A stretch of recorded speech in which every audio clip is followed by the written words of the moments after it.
Hello and good morning to one and all. I am Anand Sada, Marketing Executive at KPIT. I would like to welcome all the students, training and placement officers, mentors for the projects, and the HODs for this exciting webinar. Not taking much time today, now I shall like to introduce you all to our key speaker for today, Mr. Kamlesh Pandey. He looks for the innovation and the higher technical education and also being a consultant. He is also a founder for Maitri, which is making academia innovative and technically relevant to industry initiative. With this, I would also like Mr. Sant Ranjan from KPIT to add some few words ahead about Kamlesh. Hello. Hi, namaskar and good morning to all the students, faculty members and dear guests. So today I am privileged to little bit speak about Mr. Kamlesh Pandey, who is going to give very good presentation for the students, primarily onto innovation and innovative product development. So it's very difficult to describe his whole portfolio in a short time because he has got a very rich resume, or you can say the curriculum vitae.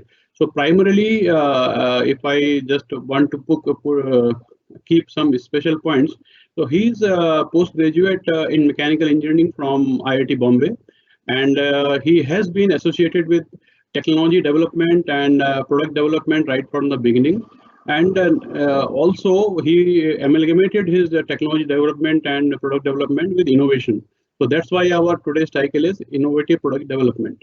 So he has been very popular figure in Mahindra and Mahindra. He was head of technology management, and then he was also vice president for innovation at Thermex Limited, then chief engineer at Force Marshall.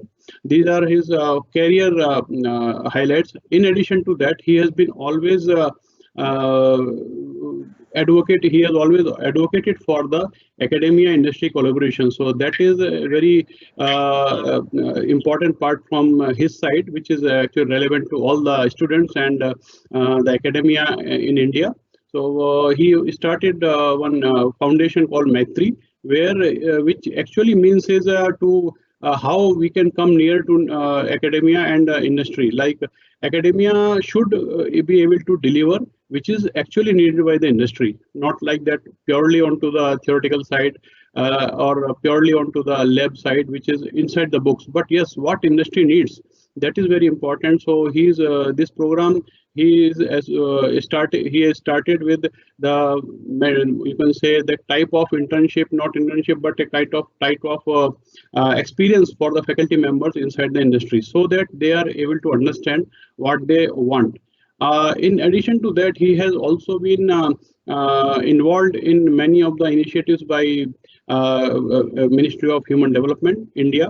He was also participated in how to take care of the CFC-free environment. Like you may be aware that chlorinated hydrocarbons were the refrigerants earlier, which were very harmful for the atmosphere and environment, like ozone layer depletion, etc. So he was instrumental in that coordination of that conference at Washington. And also he is associated with the Shailesh J. Mehta Institute of Management at IIT Bombay. Earlier he was the adjunct professor, now he is also a visiting professor there. And he has got very good relation and also on the panel of National University of Singapore, where he is coordinating many activities there. In addition, he has been onto board of governors for many engineering institutions in Maharashtra and outside, also onto certain government bodies which are focused onto product development and innovation. So if I go detail, it will eat up much time of his precious time. So with this, I just stop talking. I give pause here to me and request Honorable Mr. Kamlesh Pandey to start with his talks, or I can say the valuable talks for everyone. Thank you.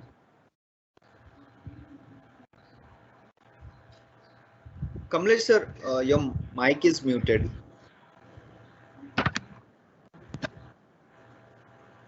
Yeah. Okay. Thank you, Anand and Sant Ranjan, for that introduction. and welcome to all my youngsters. Like Santranjan was saying, today's webinar is mainly meant for students like you who have actually entered into this Sparkle 2021 competition. So the main purpose of today's webinar is to expose you to the essential features of innovative product development. Because based on my interaction with different engineering colleges, I conclude that this is something which is not a part and parcel of your curriculum. And since in this competition we are expecting you to develop a good product, I thought it very appropriate to give you or provide you some information and details on what is innovative product development. So in this innovative product development, there are 2-3 words which we should discuss. The first is innovative. And before we say what is innovative product, I want you to briefly appreciate what is innovation. Okay, because many experienced people also are not very clear about what is innovation. And then I will take you on to the journey of product development of such innovative product. Okay, so in that, let me tell you what is it that we are going to study today. Okay, the first and the foremost thing is what are the guidelines and valuable inputs so far as this competition is concerned. So you will be very clear onto what are the expectations from KPIT so far as this competition is concerned. And based on those guidelines and expectation, I will also share with you some valuable inputs which I believe will be helpful to you. Okay, so like I said, the second thing that I want to cover is what is innovation. And many students, many youngsters know broadly what is invention. But I want you to understand and appreciate the difference between innovation and invention very briefly. Okay, then like I said, I want you to understand and appreciate what is a product, because I am sure you have different ideas of product. And having understood what is a product, I want you to briefly appreciate what are the different types of products, because in this competition you are going to be developing product. In fact, before that, I would like you to understand the meaning of a product. Okay, I am sure that will. This market pull and technology push, for the time being, I am going to skip. Another most important thing that I would like you to understand is that when you want to develop an innovative product, it has to be based on the needs of the users and the customers. So I would like you to understand what are the needs, what are the different types of needs, and how do we find the needs of the customers or using. Because unless and until you focus and address on this aspect, it will be difficult for you to come up with innovative products. Okay, and remember, this competition is for innovative product development.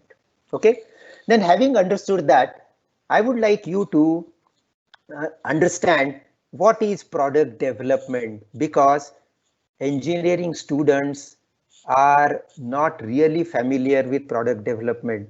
Based on my experience, again, you people feel mostly that product development is nothing but product design. It is not a correct thing. So product development is a big process, of which the product design is just a small part of it.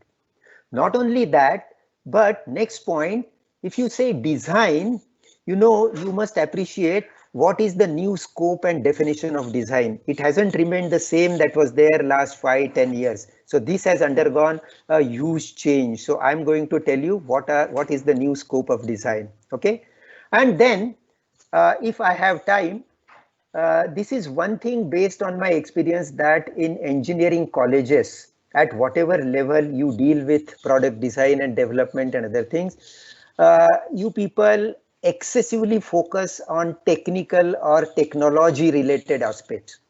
In fact, I'm going to impress upon you that in product development, technology is not all that is important. There are many aspects as important, or at some time more important than just the technology aspect of it.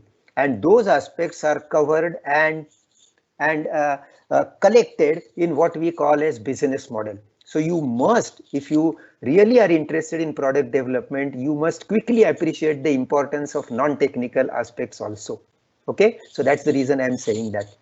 And finally, I'm going to tell you what your proposal, when you make a proposal for such competition project, what should it contain, and more importantly, what it should not contain also, because that's a royal waste of your time, resources and effort, which is not really valid in industry. So at this point of time, you better understand what is not important also. Okay, so with this, you will have a good idea of what we are going to cover.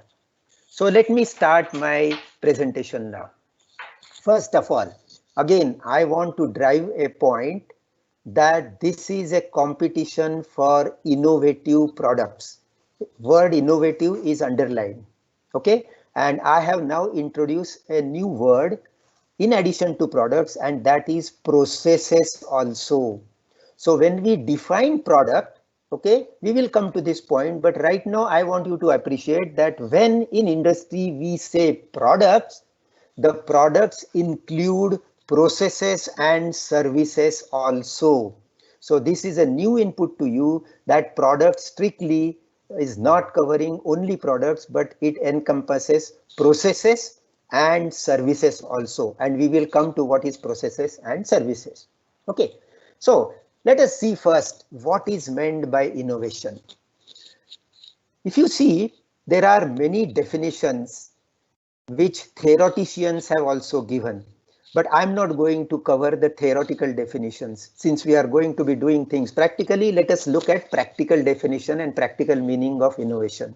So the first meaning of innovation is that innovation is a process by which a novel idea is brought to a stage where it starts producing money.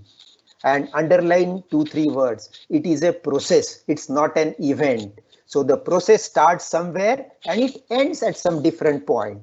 And then we have to see what is the real acceptable end of this process. The second important aspect of this, it's a novel idea. The start of innovation process is a novel idea. It's an idea, and it's not a general idea which is known and practiced by one and all, but it's a novel idea, a new, unique idea. Okay, so you start with this novel idea and then you bring it to a final stage where it starts producing money. So in industry, we call it earning of revenue. So one thing that you must understand by this definition is that unless and until this business process starts earning money, it is not regarded as innovative or innovation. Okay, so many people define innovation as doing something new, out of the box, and creativity and all such thing. I'm not saying it is not important, but it is not all that you require. Creativity is a starting point which is linked with the novel idea generation, but the end point has to be necessarily production of money. Even if it is 5 rupees or 5 millions of rupees, you have to start earning money. Otherwise, it is not regarded as innovation or innovative product. Bear that in mind for your lifetime. Okay. Now let us see another definition. Another definition is little more expansive.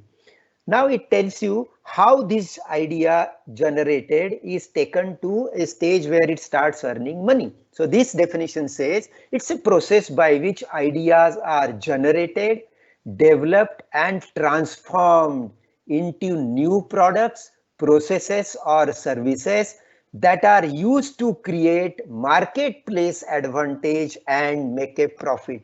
Now this is a more practical, expansive definition.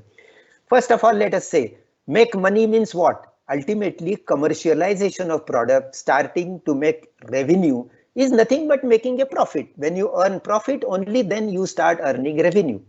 Where do you earn a profit? Is it in a shop? Is it in your laboratory? No. For earning a profit, you have to take this development to a marketplace.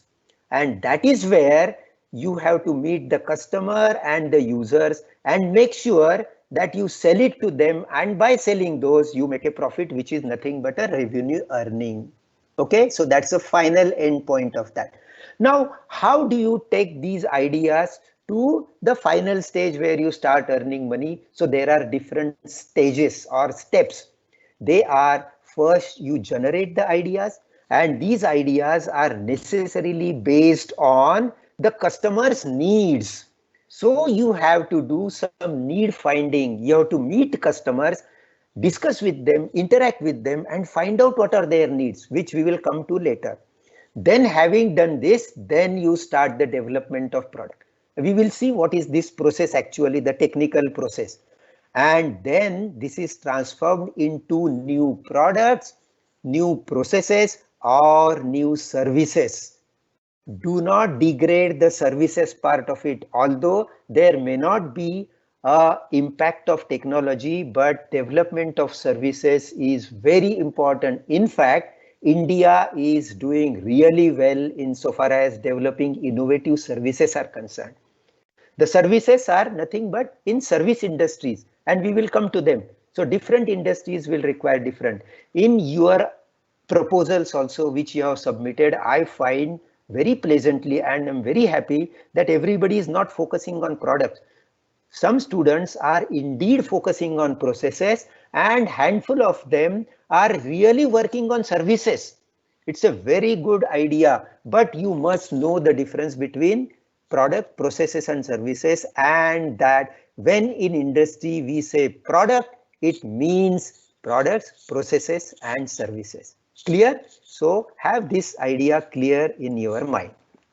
The third and the simplest definition to understand, and industry managers understand this definition very easily and quickly. That definition says that innovation or innovative product is nothing but commercially successful change in technology. Leave the word business model, we'll see later. But if you introduce or if you make it happen, the change in technology, and that change in technology, if it is commercially successful, that means finally it starts earning money, then it is an innovation. So the most important thing is that it has to reach the market and start earning profit for you. Many people have defined this as a M to M process. What do they mean? They mean M means mind, and the second M is market. So it's a mind to market. So this idea is generated in your mind, it travels, it is taken in different stages, and finally it reaches market. And that is where it becomes successful. Okay, so remember, another name for innovation is M to M, mind to market. Okay, now I was telling you, many of you must have used and heard the word invention, because this is a very common word. You can see it in newspapers and in books, and many big inventors are there who have earned Nobel Prize also. But this is a time for you to distinguish between innovation and invention. So the first difference is that when you define innovation, there is a big commercial implication. That means it has to be associated with money, earning profit. Whereas in invention, there is no condition. In fact, it is not related to invention. If it earns money, it's okay. But invention need not necessarily end up in earning money. Okay, it can stay in laboratories. It will earn you Nobel Prize, but it is not innovation. Okay, that's the reason you will find even patents, they are good invention, but all patents do not get converted into useful products which make impact in market, and therefore they all don't earn money. So they are not innovation. So differentiate this. So invention and patent earning is important by all means, but it is not innovation. Only when it starts getting converted into useful products or processes or service and earns money, then only it is innovation. Okay, so we are going to deal with innovation here. Second aspect is that there is a big time lag between invention and innovation. Okay, now what is this time lag? An invention may get converted into innovation. Normally it happens that way, but this conversion from invention to innovation is not a instant happening.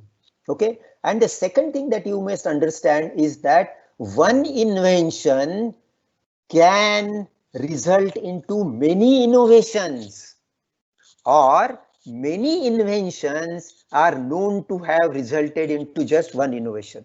So any combination is there. Okay, so it's not one and one correspondent, that one invention will result into one innovation or the other way around.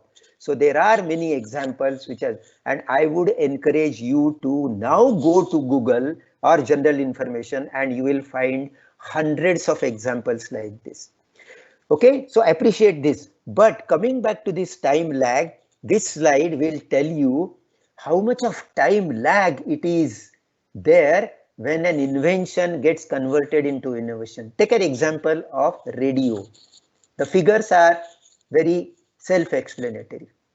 Okay, now you will find that as you travel in history, say from 18th century, 19th century, 20th, 21st century, understand and appreciate this fact that this time lag has progressively got reduced. It got compressed. That means earlier there was a huge time lags in terms of decades when an invention was converted into innovation. Slowly and gradually that gap started compressing, and now the gap is in terms of actually couple of years. So it has come down to that. And why has it happened? I would like to tell you and appreciate that the single most reason for this to happen is the advancement of new technologies. The new technologies are happening in different spheres of life, and those new technologies have made this conversion from invention to innovation to happen very quickly. And maybe 5 years down the line, it may crash to some months. So that is the power of technology. Okay, so that is something which you must understand forever.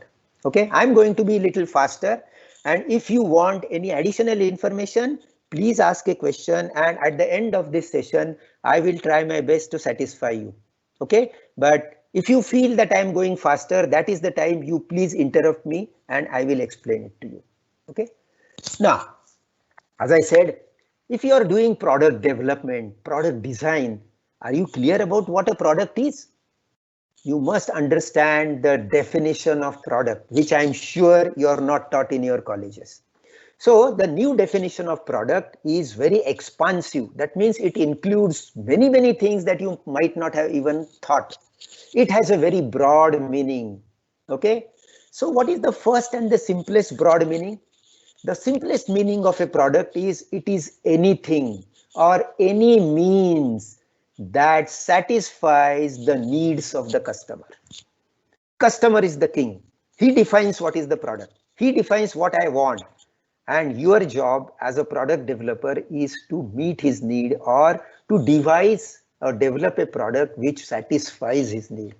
So it is basically anything on the surface of earth which meets the requirement or expectation or the needs of a customer. So now, will you appreciate that the whole innovative product development is extremely customer centric? What does he want? What do they want? So you center everything around the customer, and that's the meaning of word customer centric. One thing, please bear in mind, through my session, you will come across many new words and technologies.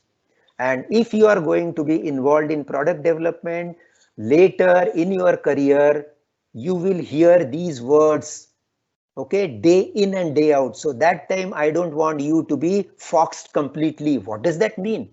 Okay, so you better understand the meaning of these terms and new technology terminologies also.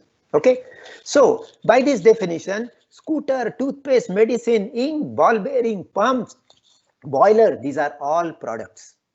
Cement making is a process. So let us come to the process. Now this includes services and the processes also, like I told you earlier. So what are the services and process? Let us see what are the services. Software is a service, education is a service, banking, insurance, consultancy. Okay, these are all the services, and there are processes also. So what are the processes in industry that you see? Cement making is a process, steel making is a process, R&D is a process. Okay, making a methodology of something, say computer programming, coding, it's a process. Okay, so these are all included when I say a product. So do you understand now? Everything is product, and in industry nobody specifically says that it is process. Many people who are aware of innovative processes, they will distinguish, but mostly people mean all these three things packaged together in a product. Understood? So like cement making, steel making, soda making, everything is a process. So in that process also there are lots of innovative processes which are coming up together. Okay, now short of time, so I'm not going to tell you how cement making is processed and how it is made more innovative, how steel making is being converted into an innovative process. Okay, so we will now go to the next thing. Now products. Now you must understand that all products are not same. There are different types and categories of products. When you enter industry, you will slowly come to know that array, one product is different than the other, and therefore the amount of effort, the resources that we require, the time that it takes to be developed, which is known as cycle time of product development. Okay, so the cycle time is different depending on what product is there, how complex is there, what components are there. Okay, so depending on that, all these things are there. So the first type is new to the world. It's entirely new to the world. It's known as breakthrough products or a radical product. Okay, so what does it do? It's completely novel product throughout the world. It creates new market. That means people throughout the world didn't know that there was something like this. Okay, and therefore to market this and to find out customer, it creates new. The market never existed for this. So new customers are created.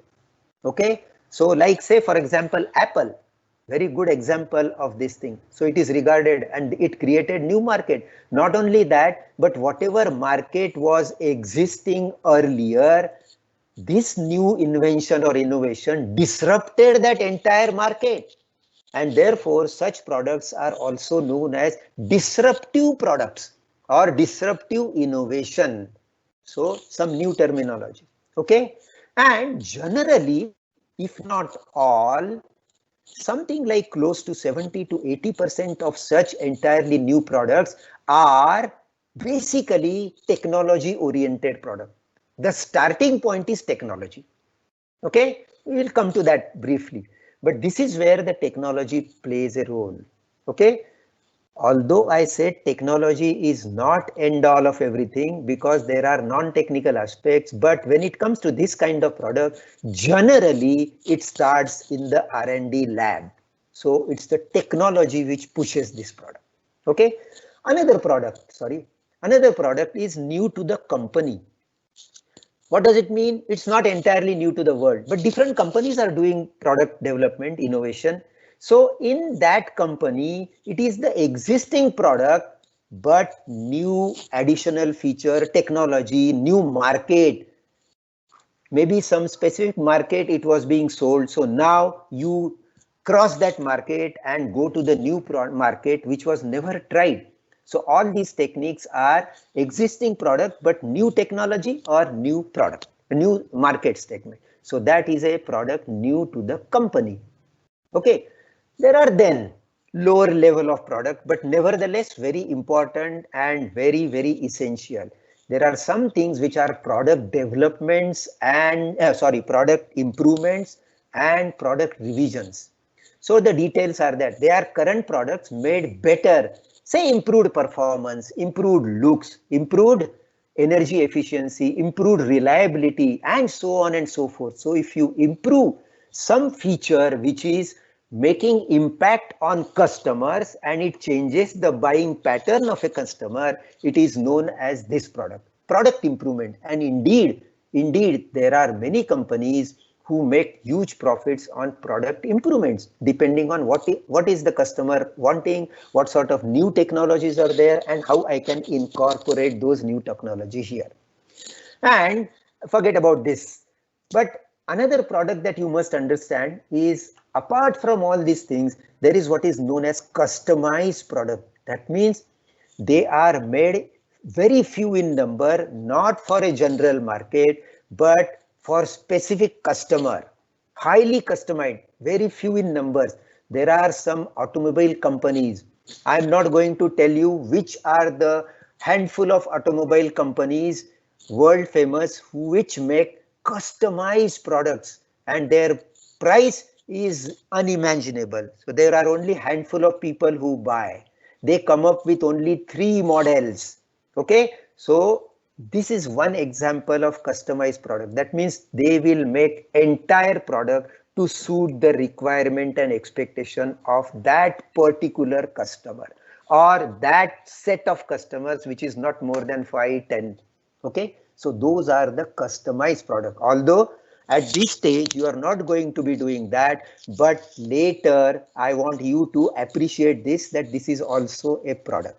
And there also, of course, the resources and the money and the product development cycle for this is going to be much higher, but nevertheless this is a product which is there. Okay, now since I told you and emphasized the point that this entire process is customer centric, that means customer is in the focus and you have to satisfy him. Nowadays you are not going to stop at satisfying and just meeting customers' need, but you have to exceed that. You have to delight him. How do you delight a person? When you do something higher than what he has expected.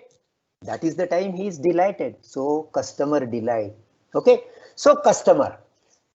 When you want to focus on customer, you must also understand what type of customers are there. Okay, so must understand that there are 2 types of customers. One is internal and the other is external. At this level, at students level, you need not really distinguish between that, but an industry, it is imperative that in industry all product development people understand that there are 2 types of customers and you have to delight and exceed the expectations of both customers, internal and external. Just for example, I will tell you, in any manufacturing industry, when you start developing the product, generally the product is developed in R&D labs and assisted by engineering function and manufacturing engineering. So you develop a product and the prototypes and the first pilot batch is now shown to the internal customer of this factory. Who is they? That is the marketing and sales people, because they are half the customers. They know what is the requirement of outside world and final external customer. So first is the hurdle that you have to cross and you have to satisfy this internal customer, and then only you cross the boundaries of your companies and go to the buyer actually. Okay, another example where you are involved, I will tell you, you take the education sector. Take for example any educational institute. This educational institute has to cater to the needs of 2 customers. It has internal and external. Who is the internal customer of all these educational institutes? By no doubt that the internal customer of these educational institutes is students themselves. You have to satisfy their need. You have to actually know what they need and don't impose inputs what you think they need. And that is the biggest mistake the educational institutes are unfortunately doing. So first satisfy the internal customer and then come to people like me or to KPIT who recruit the final product of the educational institute. So industry is the external customer and the students themselves are the internal customers of educational institutes. It has to be understood. Okay.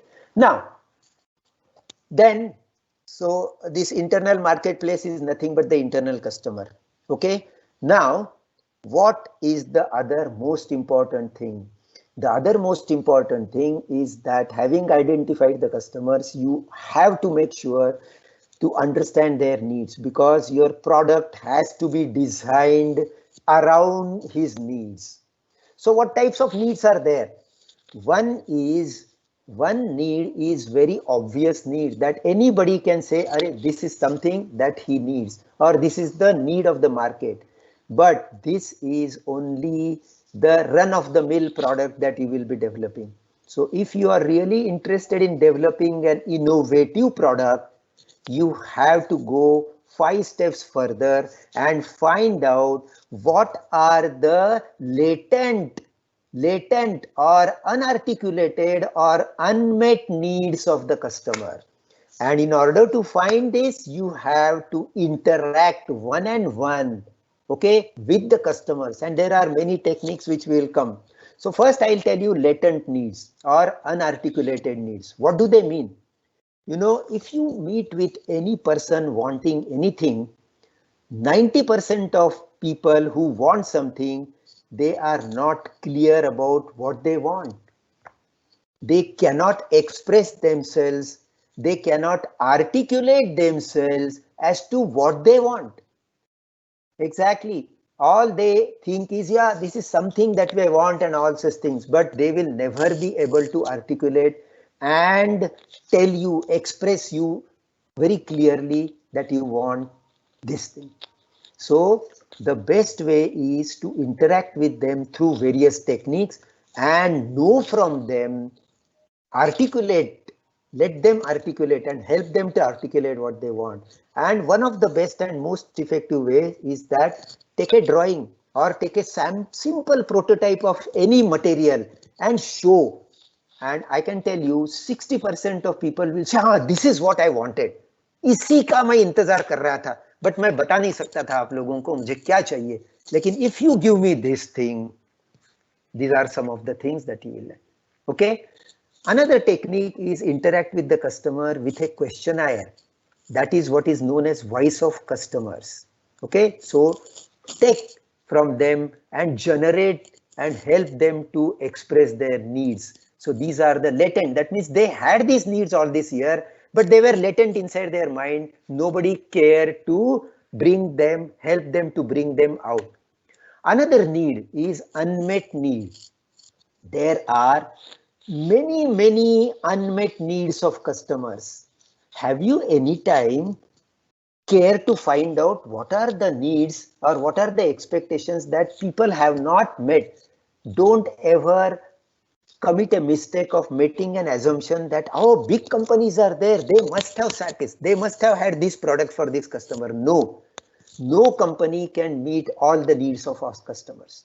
Okay, so there are n number of unmet needs of a given customers.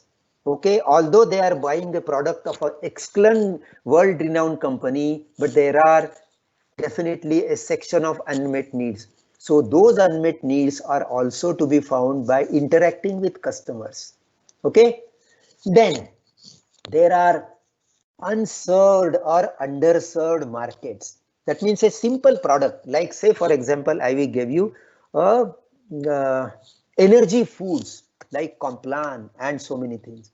You know, there is a case study, I may tell you later, but this world-renowned company was focusing their energy foods only on growing children. So they did it for 1 year, 2 years, 3 years, 5 years, but it never struck them that there could be another additional market for their product.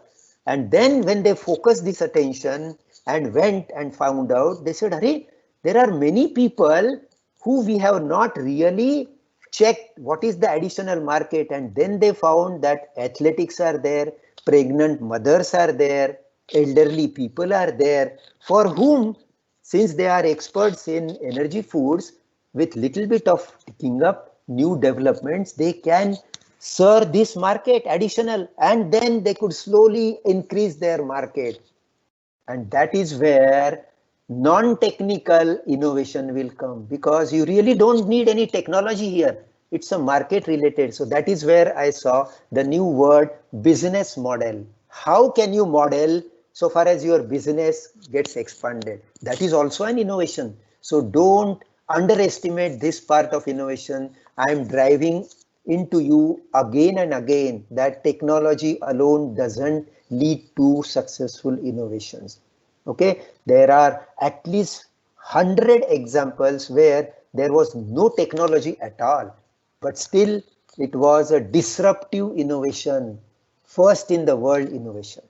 Okay, so these are some of the things. So you must be very aware. In fact, according to me, if you want to be a good innovator, if you want to do innovative product development, you are starting, and the most important point is this.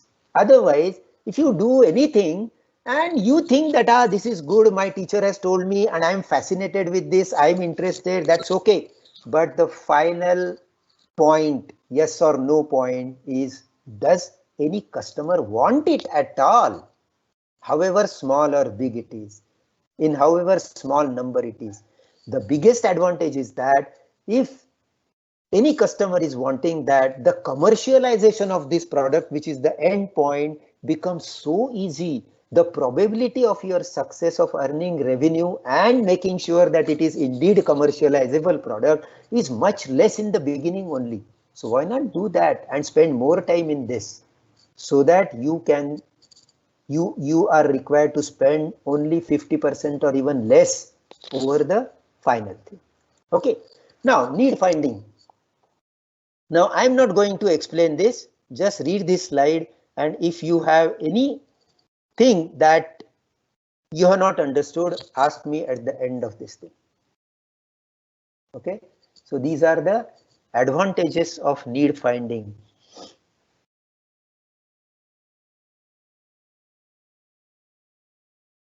And most important thing is that when you interact with your customer, good knowledge of customer needs and product. So you come to know some additional need also, they may interact with you. And then entire product development strategy can be based on all these things. So this, according to me, is the most important phase of product development. Okay, now quickly, I'm going to just mention this. When I said product design, one sad thing in your education is that now things are changing happily, but earlier the product design was equated to product development. Not only that, but the product design definition was only mechanical integrity, thermal sizing, checking the stresses, and whether it will be serving the purpose. So that when it was done, it was known that this was just the product and the design of the product. Okay, so let me tell you that the product design concept and scope has undergone a phenomenal change in last maybe 10 years. And it now includes many things that you might not be able to appreciate. Many intrinsic, that means internal, and extrinsic, that is external, which are appreciated by that. And some of the things that are included in product design are these. This is the list. Many things are there, and this is the short form. So I'm going to tell you some of the things. DFM is one thing which most of you know. Design for manufacturing, design for assembly, okay, design for testing, design for service, design for cost, design for culture, okay, design for usability, and so on and so forth. So everything. So when you start your design, you have to make sure one of the most important aspects of design now is design for testing and design for servicing. A best example where design for servicing is tremendously critical is the household appliances. Household appliances, dishwasher, washing machine, and refrigerators. These are the products where design for servicing has become essential. It is make and break of a product. Okay, design for cost, you can understand. Design for testing, you know, there is no point in experiencing difficulties and going back in terms of time and efforts that, Arey, this is a testing, and if only we had made this change at the stage of a design of a product, we would have been much done. Okay, so these are some of the things that you must understand. Design for culture and all, you need not understand or worry about, because this is the companies and industries which worry about that.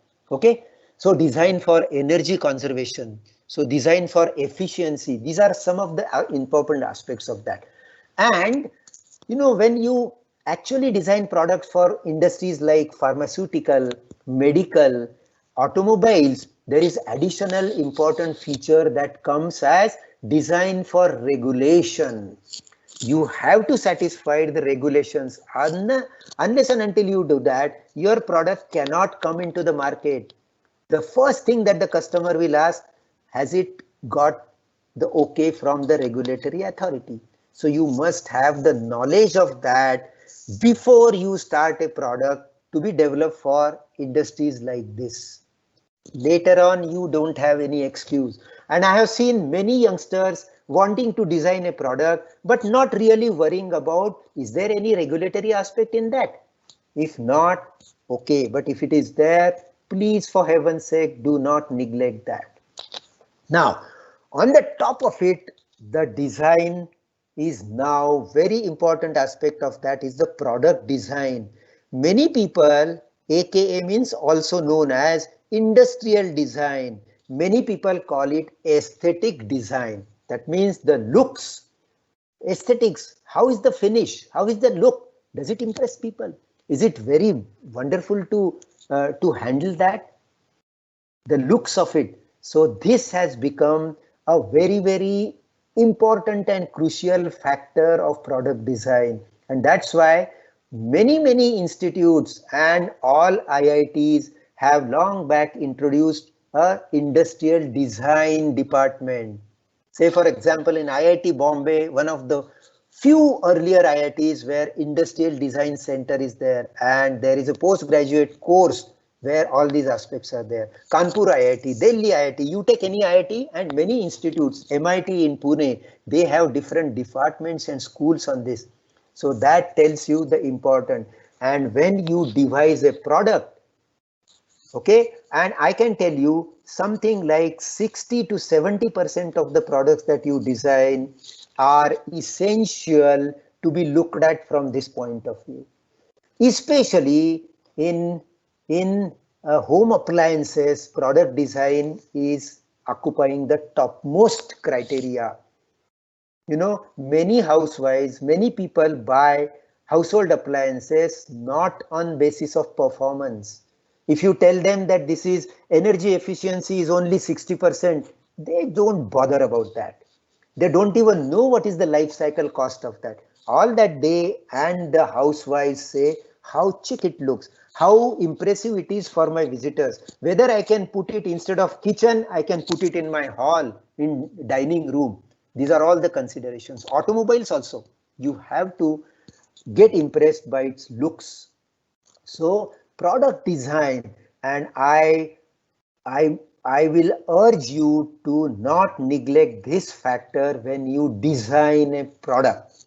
You cannot afford to do that, because this is the first impression of the customer, which will decide or help him to make decision. Okay, all said and done. I am repeating what Dr. Abdul Kalam, I presume you know who Dr. Kalam was. So Dr. Kalam was insistent on one thing, that your product must be a simple product for people to use and operate. So please do not make it complex, and don't take credit and saying that, oh, I have used so many technologies, and you know, and ultimately if the user or the customer finds it very complex, difficult to operate, understand, even open, Nobody is going to like that. So remember Dr. Kalam's advice. A good designer always remembers complexity is the enemy of a successful product. So try to make it as simple as possible. In fact, there are 3 companies which you can find out whose main business is to simplify the product with a view to making the product easy for operation and use by customers. So their big job, their product development all centers around simplifying the existing product. Now you can appreciate how important it is to make sure that it's there. Okay. Now, business model is one thing. I don't want to confuse you one thing, but I just straight away want to get some idea for you what is a business model. Now I told you business model has nothing to do with technical aspect at all, but business model is as important, not only as important, but I can tell you it is slightly more important. You know, tell you, see now, if you see last point of this, okay, is that mediocre technology coupled with great business model is one combination, and the other combination is great technology coupled with mediocre business model. These are the 2 typical instances and cases in industry, and industry has come to a conclusion that this combination is much superior to this combination. Okay, so that single point will tell you the importance of business model. Okay, so if you have a great technology and great business model, that is the combination which tells you new in world, first in world, radical, disruptive, all these things. But generally people neglect the business model part of it. So remember, mediocre technology and great business model, at least so far as industry is concerned, this is the combination everybody wants to concentrate on. Okay. Now, what is the business model? Business model is something which covers these 4 aspects. And that is where the good product can be really taken in a positive, perfect way to the customer so that the probability of making profit goes high. I am not claiming that it is 100% going to be success. No, in fact, R&D and innovation is never a business that you can guarantee 100% success. In some innovative product, the success could be 20%. In some, success could be even as low as 5%. So don't get an impression that innovative products can be brought out of the lab like this. No, not at all. It's a very, very involved process, high on innovation, high on resources, very high on finances. So you must understand what is this? This comes after the technology part. So what are the aspects? The first thing that in business model considers is the question whom. Whom are you developing this product for? Do you know what is the segment of customer that you are addressing so far as this product is concerned? Like the example I told you, Energy Foods, the first time without any knowledge of customers, they focused and they thought this is the only thing. That means growing boys and girls. So their customer segmentalization unknown to themselves was the growing children. So they had segmentalized their customers. So the answer to the question whom was addressed unknowingly. But now, before you set up developing the product, you must know what your product is going to be meant for, whom. So segmentalize the customer and never do a mistake of producing a product for everybody. You cannot ever develop a product and satisfy everybody. So to start with, you have to segmentalize based on users or based on regions also. And that's why you must have seen some products are introduced in some regions first. Okay, I was amazed and I was absolutely not knowing the reason. You know, many Hindi movies were screened first in a town, Akola in Maharashtra, near Nagpur.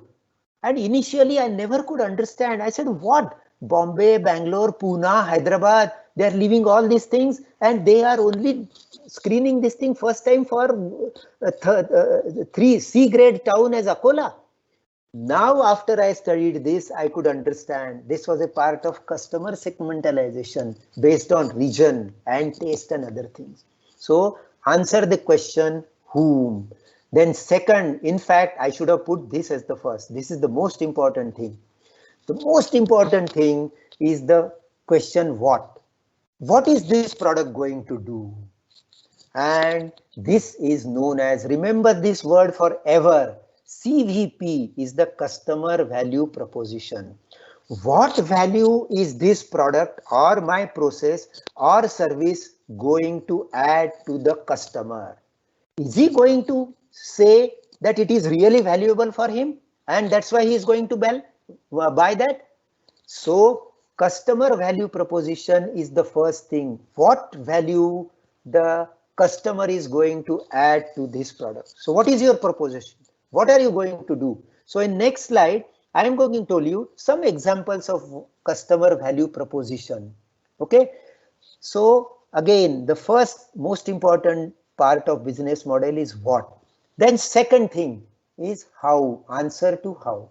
So the question how is, having developed the product at your factory end, the customer is sitting miles away, thousands of kilometers away in some cases. So how are you going to make sure that your product is delivered to him where he wants? So this is the answer which can be answered by the word which might be familiar with you, and that is supply chain. In that supply chain, not only how you are going to reach the product there, but what are the different ways? Are you going to have direct sale? Are you going to appoint dealers? Are you going to have a combination of both things? And number of alternatives are there. So beforehand, you must give a thought to this. Even when you are a student, now in this project also, you must give a thought to this. How am I going to reach this product? What will I require? Will I require something more? So give a thought to that. Don't have to implement. But this is what a successful product development which comes closer to the commercialization. And then later many people will be able to help you. But you must provide them the initial thought and build their confidence that you have already given a thought to this. Okay. And the fourth part of this is, of course, when you develop a product, you must have a profit formula for that. Are you going to develop a product if you don't earn a profit, at least on paper and pencil? No, you can't. There is no sense. There is no meaning in developing a product. You have to earn revenue. And in that profit formula, what are the two aspects? What is the revenue that you are going to earn and what is the cost that you are going to incur? Okay. So there are different revenue models, there are cost model, and you have to understand the difference between the cost and the price. Okay, how are you going to price the product? What cost you have incurred? Okay, so the cost is something that you incur as a developer, and the price is something that a buyer or a customer pays. So how much difference are you going to have in your cost and price? Roughly. There are different aspects and you can say, yes, cost plus basis. That means this is the plus that I must earn. So these are the basics of this, and at this level of your student days, you must understand and appreciate this. So again, no technical aspect, but important aspect, because when you go to the market, these are the four aspects which are going to driving the success or the failure of your product. Okay.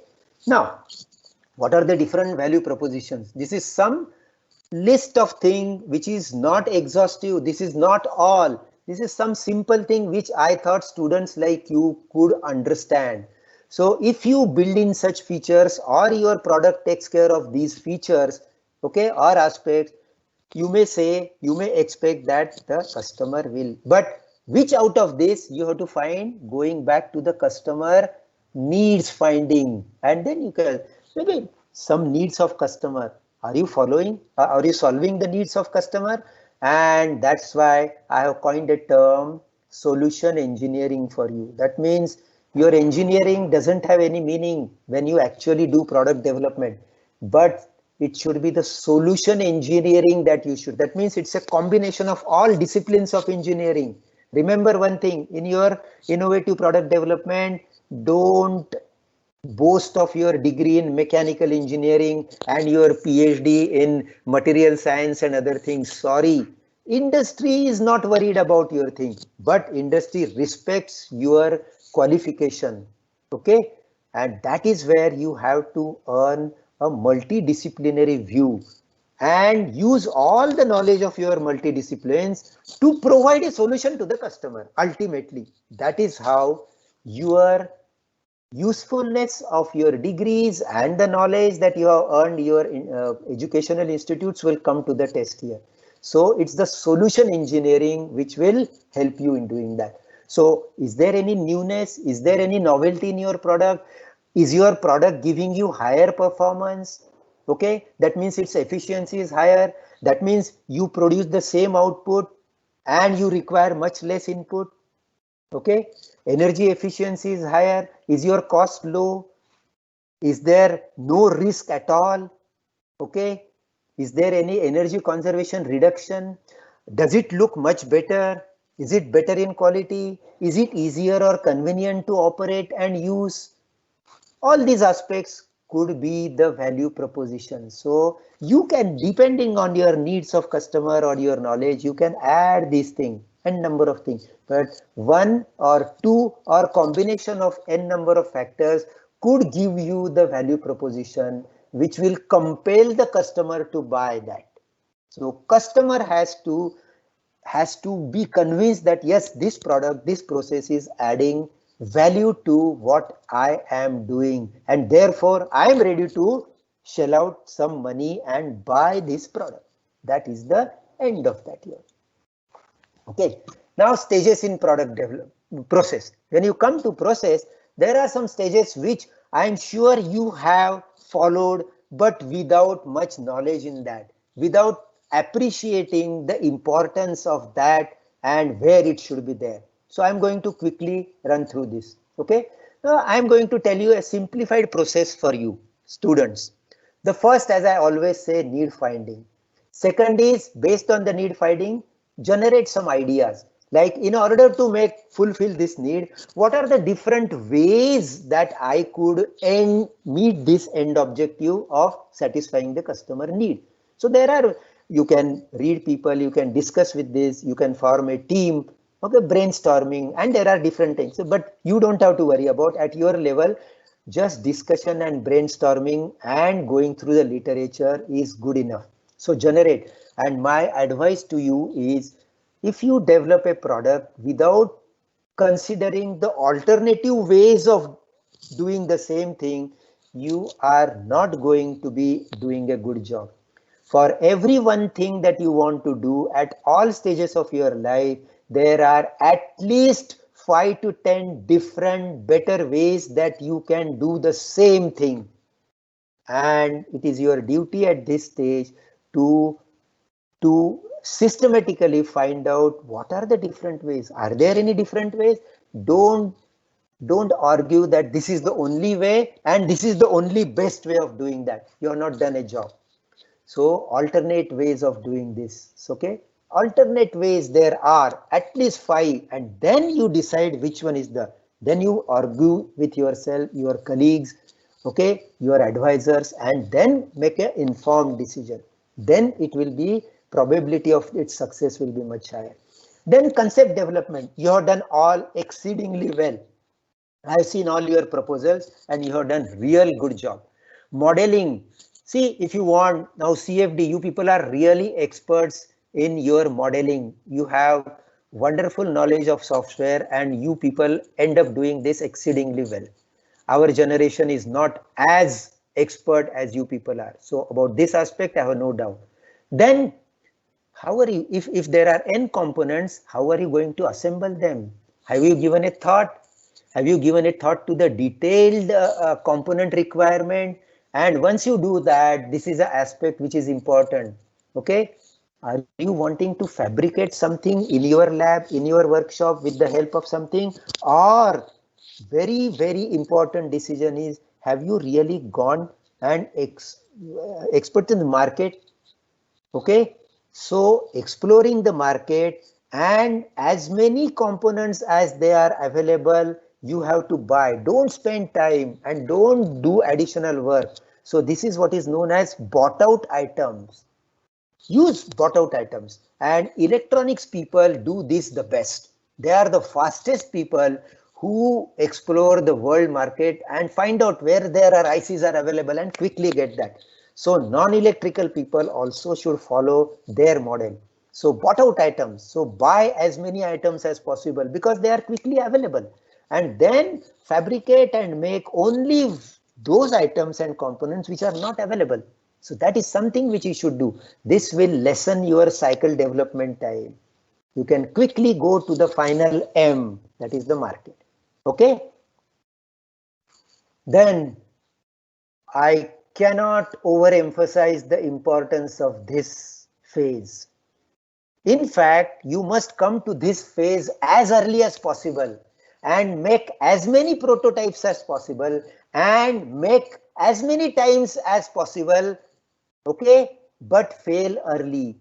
If your failure at this stage is disappointingly high, you can assume safely that you are doing a great job. Do not worry about so many prototypes having failed. That is the biggest source of knowledge and confidence that you will have. That's why my advice to all experienced and fresh people is, go to this stage fast and experience this, and do not get dejected by this. Okay, so this is something. Test, refine, and fail early. Unless and until you do that, you cannot come to grips with final stage of that. And I don't know whether you know, I'll finish in 5 minutes, Anand. Yes, sir. No problem. No problem. Okay. Okay. Now, when you come to test, youngsters like you must understand that there are two types of tests: alpha testing and beta testing. You are not expected to do any beta testing because beta testing is done at the site where the final product or component is going to be used, and you at your level are never expected to indulge in beta testing. This is for final product which comes out of an industry, but for you alpha testing is a must. That is where the proof of concept gets stamped that yes. And what is alpha testing? Alpha testing is running your product or testing your product inside your labs or any lab that is available for you which is ready to help you. And that is where you say that yes, this is something which is tested under at least ideal or semi-ideal conditions. Whereas here it is nothing like ideal. It has to be in actual condition. So if you do this also as a part of your product development, you can rest assured that it stands the chance of very high probability of your successful product development. Your confidence level will be high, and the confidence level of the buyer or the customer will also be high. Okay, so this is something which is a very, very important outcome of this internal do loop. I don't know whether you people really are aware of do loop, nested do loop, internal and external. So according to me, since I studied by computer when Fortran was the only language, I can tell you this is the internal do loop and this is a nested do loop. And you come out of this only after you do this. Okay. Now, Once you do this, I can tell you on behalf of KPIT that later after this stage, KPIT is the only organization which is 100% committed to provide you all the help that is there required for you to take this product from student level or lab level or institute level to the final market. That is something where KPIT wants you to do a product development up to this stage. And once this is there at a successful level, you don't have to worry about this. It is KPIT which will take it up and it will transform a student into a successful entrepreneur. Okay, understand this. And that is the reason we are, as a part of this Sparkle competition, our ultimate aim is to convert you people by suitably helping you into a successful entrepreneur. And my advice to all of you is, if you want to see the dream, dream to become an entrepreneur and not a manager. Although I was highest level manager, but I can tell you there is no fun, no challenge in being a manager compared to if you were to be an entrepreneur. And for this, you have to go through this systematically. Okay. Now, quickly, what are the guidelines? Now, the guidelines is your proposal or the contents and the inputs should be such that they are compatible with the evaluation criteria. You must understand what are the evaluation criteria, and you were told that these are the 4 evaluation criteria. So your input should be such that the examiner can correlate that yes, these inputs are associated with the criteria number 1, criteria number 2, 3. So that one-on-one correspondence that makes your proposal extremely examiner friendly, and it is quickly understood, quickly appreciated, and the result of that examination is in favor of a candidate. Okay, do not repeat anything. Unfortunately, I have seen quite a few proposals. There is a repetition in toto, same words, same sentences, same paragraph. Examiner is not interested in reading the same thing. It gives the impression to an examiner or evaluator that he has nothing to say more than this, and therefore, without really understanding what is required, he is putting the same thing again and again. So that is something which you must avoid. Okay. Technically feasible, but technical part need not be overemphasized. Again, I am telling you, technical feasibility establishment is good enough, but as I said, product development consists of non-technical part, and do not ever overemphasize the technical part. Do not go to the details of your last calculation and try to impress examiners with this is the modeling and this is the mesh and this is the CFD and all. Understand, all these are basic tools to help you to speed up your development, but they are not the real component of your product development. Okay, so overemphasizing of technical aspect doesn't help you. Don't worry about examiner, but it really doesn't help you, and appreciate that. And finally, stress on what solution you have provided. What is your solution? And say that this is the gap. This was not there. So we have studied this. We have met so many people, and based on that, we found that these are the pain points. That means experience, the customers experience difficulty in doing this, or that is their need which was not met, and we have prodigy. And you are addressing that gap, that pain point. It should be done systematically, and then the examiner correlates, yes, this is something, and it helps him in evaluating your product also. Bring out the novelty, uniqueness of your product, even if it is one simple thing. Don't try to imagine that my product should answer 5 things, 5 needs, and it should impress. No, even a small point, but which is a unique, which was not done, is more than enough for you. So the number is never a criteria. It's the depth and the quality of your one solution. Okay, focus on proof of concept, prototyping. Follow fail early, fail more principle. This is the essence of your product development success. Okay, so the prototyping earlier the better. And most important thing is technical aspect. If you really want us to really appreciate that, I would like, and many examiners would like, to use your technical knowledge in stating this in the beginning. Any product development, any solution that an engineer provides is necessarily, you may not appreciate, you may not realize, but it is necessarily based on two factors. One is you make so many assumptions to simplify the solution, and that is the engineering job. What is the difference between a physician and an engineer? Physician will never simplify a problem. He will go to a solution which is 10th decimal answer. Engineer will say 10th decimal.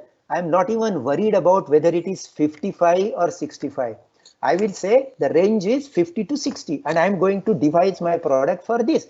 That's the engineering aspect of it. So make assumptions, simplify your solution, okay? But your technical prowess will be actually seen by examiners like me and others. You have to justify why you are making this assumption and how it simplifies your product and your process. This is the proper way of delivering your technical prowess, that you have given enough thought. And how do I simplify this? And for simplifying, what assumptions you have made? And most important thing, I certainly, and experienced people like me would like to know from you, are there any limitations of your solutions? If yes, what are the limitations? And yes, I will be the happiest person if you very clearly and honestly say that, look, I have developed a product, but as of today, there are these three limitations, which I am going to address in a later way. Or I can tell you, KPIT appreciates this. And when you say that these are limitations, that means this is the gap in your today's product and maybe 2 years down the line. So KPIT is the organization which picks up these limitations, these gaps, and say, hey, come, we are going to provide you help on all counts so that your product is now acceptable or limitations are removed. And 3 years down the line, this is a successful product. Understand the importance of these limitations. So do not be scared of saying that my product has these limitations. No, this is a very valuable consideration. Okay, so understand what you feel are negative points are in fact the positive points of senior people who want to really help you. Okay, now your final presentation. When you make a final presentation to the selection committee, keep in mind these aspects. Your answers need to be precise and to the point. No extra information should ever be provided. If selectors or examiners want something specific, do that.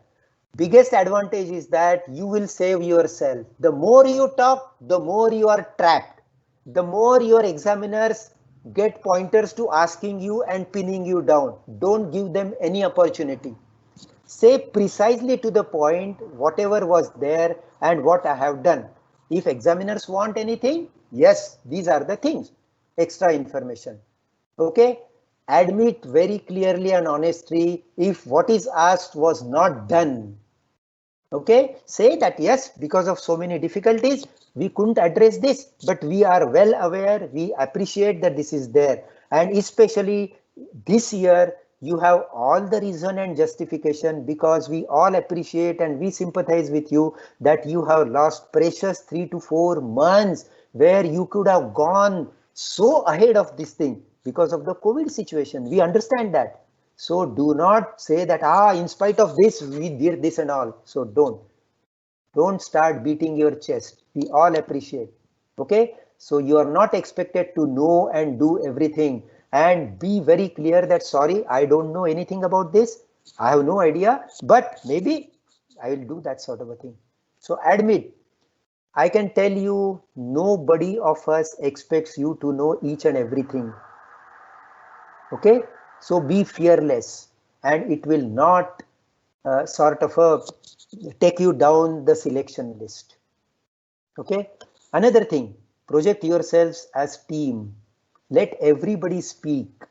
Okay, say that this is the leader, identify the leader, but on all aspects everybody must think, because we very clearly distinguish a team from an individual worker, because as you will understand, in industry nothing can be done by an individual. It's a team, so we want you to be a team player. Understood? I'm not going to explain anything on this. This is self-explanatory.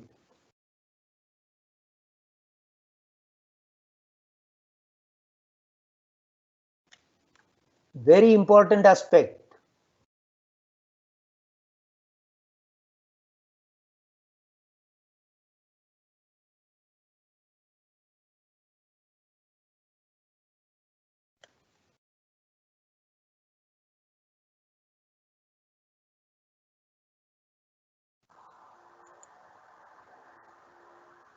Now this is the last slide, and many of you will be allotted mentors. This process is starting, it is going to start. So what is the role of mentor? You should be aware of that. The total role of mentors is to provide you guidance, okay, and get involved with your projects for final round. So they are all experienced people from industry with several years of experience in product development and all aspects of product development. So they are the people who know what should be done, what should not be done, how it is done, and at what pace it is done. Okay, so they will interact with you and ask you questions, and at times they will also ask you to do certain things. So make sure that you do everything that is possible for you to do.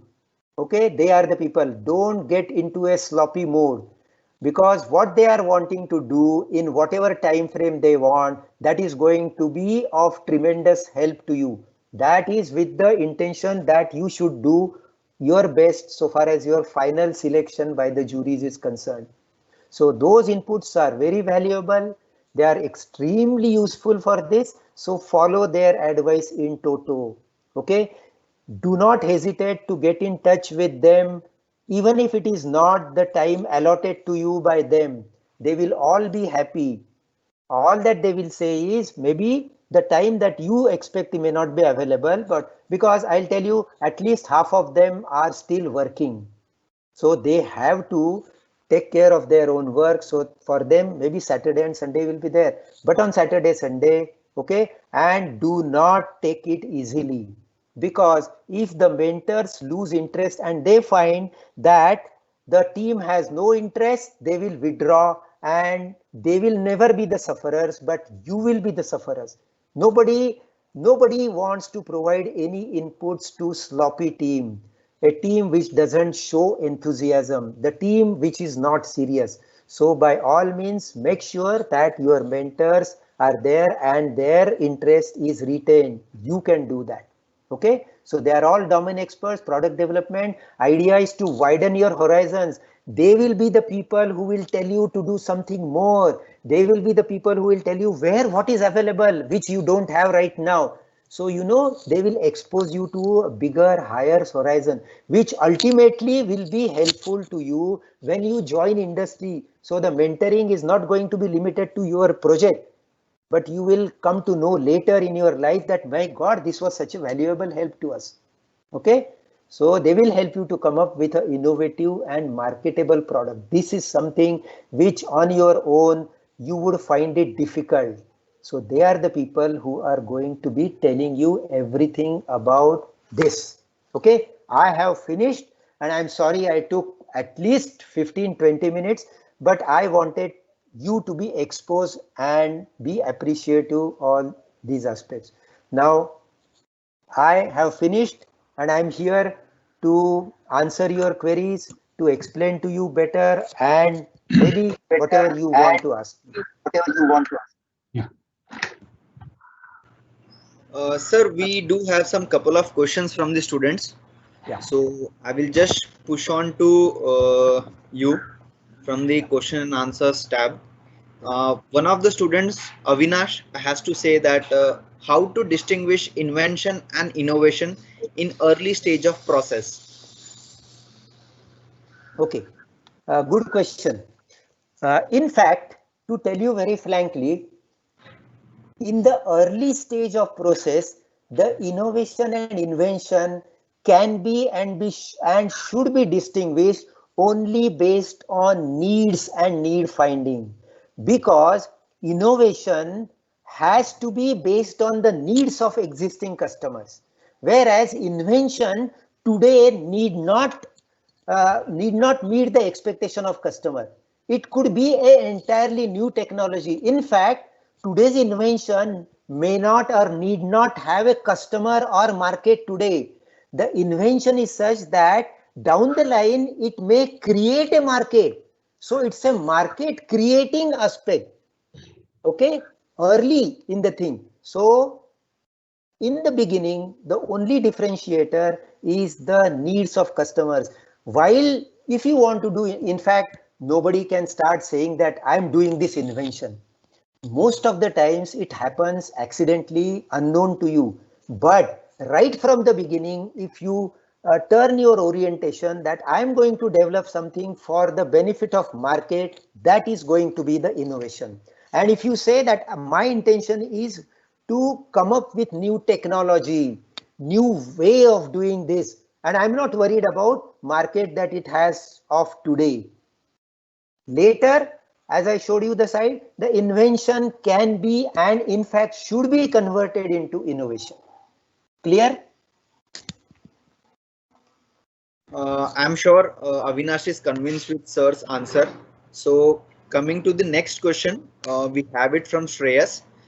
He says that, sir, how to approach an investor for an R&D or actual prototype development investment required for development of any commercial innovative product by students or young innovators like him or the ones who are in Sparkle at the moment.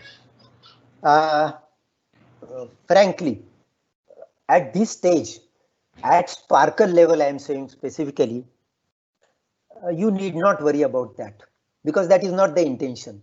In fact, if at all that part comes later to the notice of evaluator and KPIT, KPIT themselves are going to be acting as your venture capitalist or investors. So for you, don't worry. But as young innovators, as young entrepreneurs, if you want to do that, there is something which I did not cover in this because it was not relevant, something which the investors want necessarily, and that is a framework which is called a business case. Okay, and there are many people or agencies or institutes which help you to train you in how to prepare a business case. And in this business case, again, I want to emphasize 60 to 70% of importance of involvement is there around what I told you as business model. Because what do the investors want? They want to make sure that this is going to be accepted by customer in market. Its marketability, which is established 90% by business model. The technology is okay, but the investor doesn't want, like I said, a combination of great technology and poor business model. The investor wants, if at all, doesn't matter if it is below average technology, but the business model, how are you going to approach a market and all that. So a business case is something which is there, and nowadays there are some people, some group of people who are so expert that they are in fact interacting already with investors and venture capitalists, and they know what needs to be there in this business case and what need not be. So this help youngsters are lucky that this help is available very easily nowadays. And I would request you to do that. But before that, you must keep in mind what I tell you, because this is the basic fundamental foundation of even to go and appreciate writing a business case. If you don't know all these aspects, even business case cannot be written by you. Okay. Thank you, sir, for the question asked by Shreyas. Now we have the last question. That is, should there be any time limit or duration for any product development? I can answer this in 2-3 different ways. Surely, sir. Yeah. Okay. Now, if, what is the name of the person who asked me? Shivani Dubey. Shivani. Okay, Shivani, if you are a working engineer in any company, the answer to this question is emphatic yes, yes, and yes. Okay, because when you develop a product on behalf of or as a part of company, the company has strategy, and company has a strategy to earn money, and the company has a strategy to earn money within a specified period, because this has to be linked with the business strategy. All product development strategies are very strongly linked. In fact, they are a subset of business strategy. And what is, after all, business? That I must make this turnover by this period. Next 5-year turnover is actually imagined or presumed or worked out. So everything has a timeline. In industry, everything has a timeline.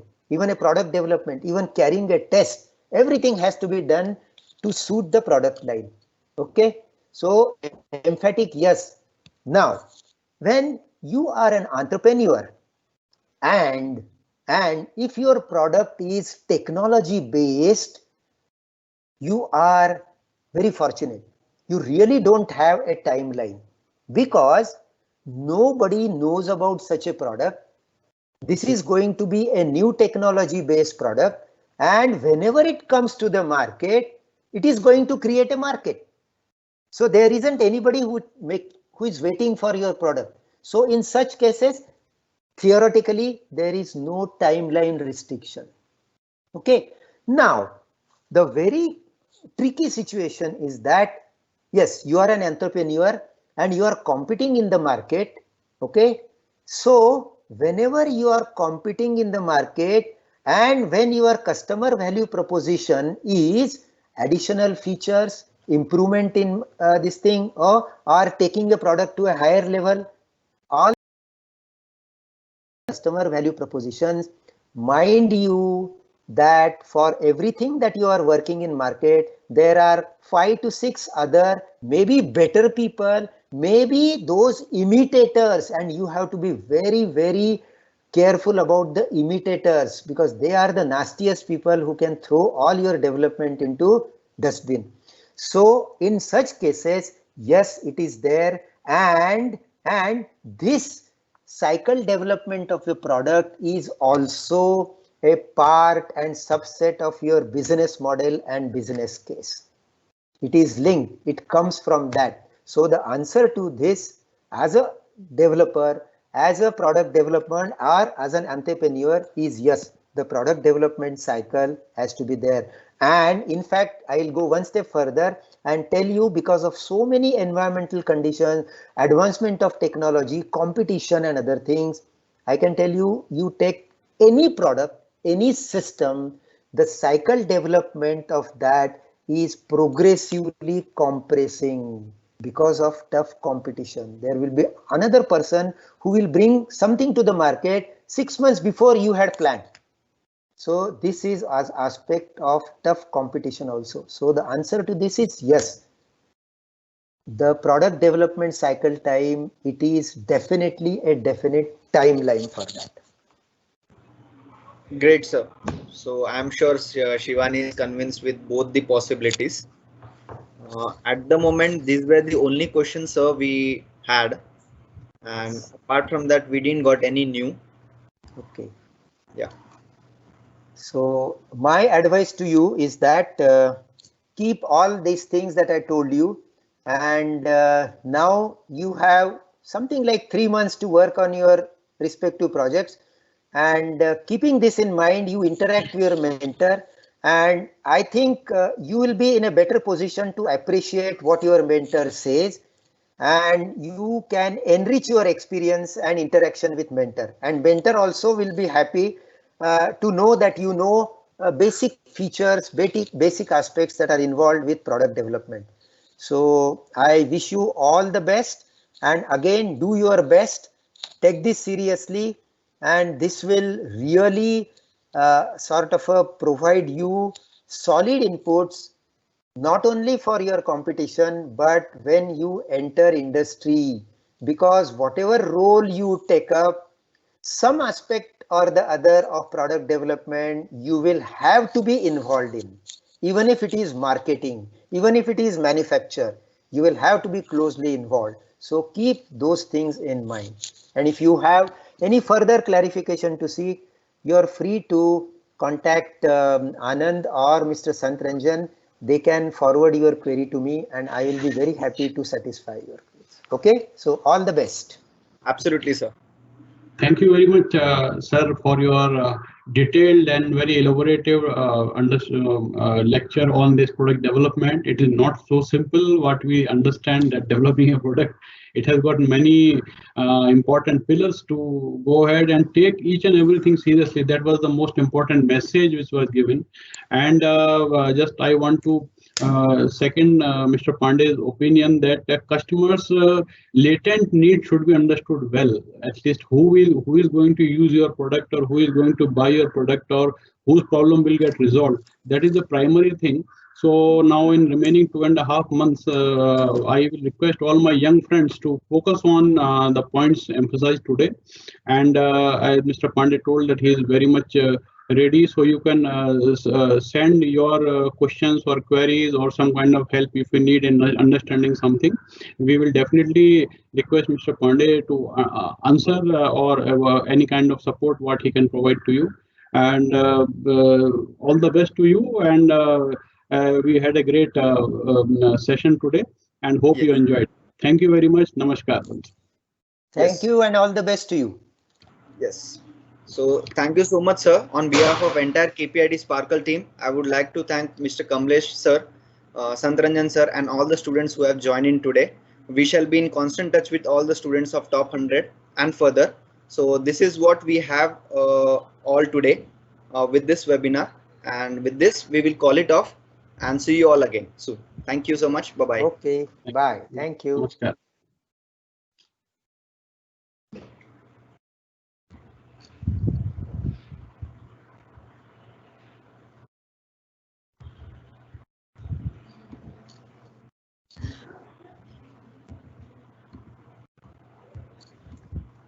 Okay, bye.